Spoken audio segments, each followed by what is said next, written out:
ഇടുക്കിയിൽ മുന്നണികൾ സ്ഥാനാർത്ഥി നിർണയത്തിനു വേണ്ടി ചർച്ചകൾ നടത്തുമ്പോൾ ആദ്യഘട്ട പ്രചാരണം പൂർത്തിയാക്കുകയാണ് ആം ആദ്മി പാർട്ടി.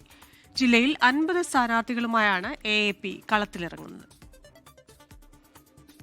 ജില്ലാ പഞ്ചായത്തിൽ നമുക്ക് വേണ്ടി നമ്മുടെ ശബ്ദമാകുവാൻ അഡ്വക്കേറ്റ് ബേസിൽ ജോണിനെ ചൂടടയാളത്തിൽ നിങ്ങളുടെ മനസാക്ഷിയുടെ അംഗീകാരം രേഖപ്പെടുത്തി വമ്പിച്ച ഭൂരിപക്ഷത്തോടെ വിജയിപ്പിക്കണമെന്ന് മുഴുവൻ സമ്മതിദായകരോടും അഭ്യർത്ഥിക്കുകയാണ്. ഇടുക്കിയിലെ 14 പഞ്ചായത്തുകളിലും ഒരു ജില്ലാ പഞ്ചായത്തിലും സ്ഥാനാർത്ഥികളെ പ്രഖ്യാപിച്ച് മുന്നോട്ട് പോവുകയാണ് ആം ആദ്മി പാർട്ടി.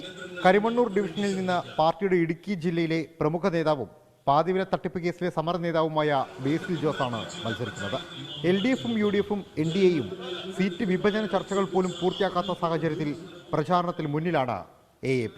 മാറ്റത്തിനായ ഒരു വോട്ട്. ഈ നാട്ടിൽ മാറ്റമുണ്ടാകണം. തെരഞ്ഞെടുപ്പാണ്, തെരഞ്ഞു തന്നെ എടുക്കണം. കാരണം ഈ തെരഞ്ഞെടുപ്പിൽ വരുമ്പോൾ പലപ്പോഴും ഞാൻ ആദ്യം സൂചിപ്പിച്ച പോലെ തന്നെ തെരഞ്ഞെടുപ്പ് വരുമ്പോൾ മറ്റു വിഷയങ്ങൾ വരികയാണ്. ജാതിയും മതവും വർഗവും എല്ലാം കടന്നു വരികയാണ്. പ്രാദേശിക കാര്യങ്ങൾ കടന്നു വരികയാണ്. അതിനേക്കാൾ ഉപരി ഈ ജനങ്ങൾ ഇന്ന് നേരിട്ടുകൊണ്ടിരിക്കുന്ന ജനങ്ങൾ അനുഭവിക്കുന്ന ബുദ്ധിമുട്ടുകൾ ചർച്ചയാവണം. ആ വിഷയങ്ങളിൽ ചർച്ചയായിട്ട് ജനങ്ങൾ തിരിച്ചറിഞ്ഞ് കൃത്യമായി തെരഞ്ഞു തന്നെ എടുക്കണമെന്നാണ് നമ്മുടെ ആവശ്യം. മാറ്റം സാധിക്കും. നല്ലൊരു മാറ്റം ഈ കേരളത്തിലും അതുപോലെ കരിമണ്ണൂർ പഞ്ചായത്തിലും ഇടുക്കി ജില്ലാ പഞ്ചായത്ത് ഡിവിഷനും ഉണ്ടാവും. പൊതുസമ്മതരായ ജനകീയ മുഖങ്ങളെ അണിനിരത്തി മത്സരത്തിനിറങ്ങുന്നതിനാൽ നേട്ടമുണ്ടാക്കാനാകും എന്ന പ്രതീക്ഷയിലാണ് ആം ആദ്മി പാർട്ടി. 24 തൊടുപുഴ. ലോകത്തെവിടെയായാലും ഏത് സമയത്തും 24 വാർത്തകളും ഓഗ്മെന്റഡ് റിയാലിറ്റി പാക്കേജുകളും എക്സ്പ്ലെയിനറുകളും വിശദമായി കാണാൻ ഞങ്ങളുടെ YouTube ചാനൽ നിങ്ങൾക്ക് സബ്സ്ക്രൈബ് ചെയ്യാം.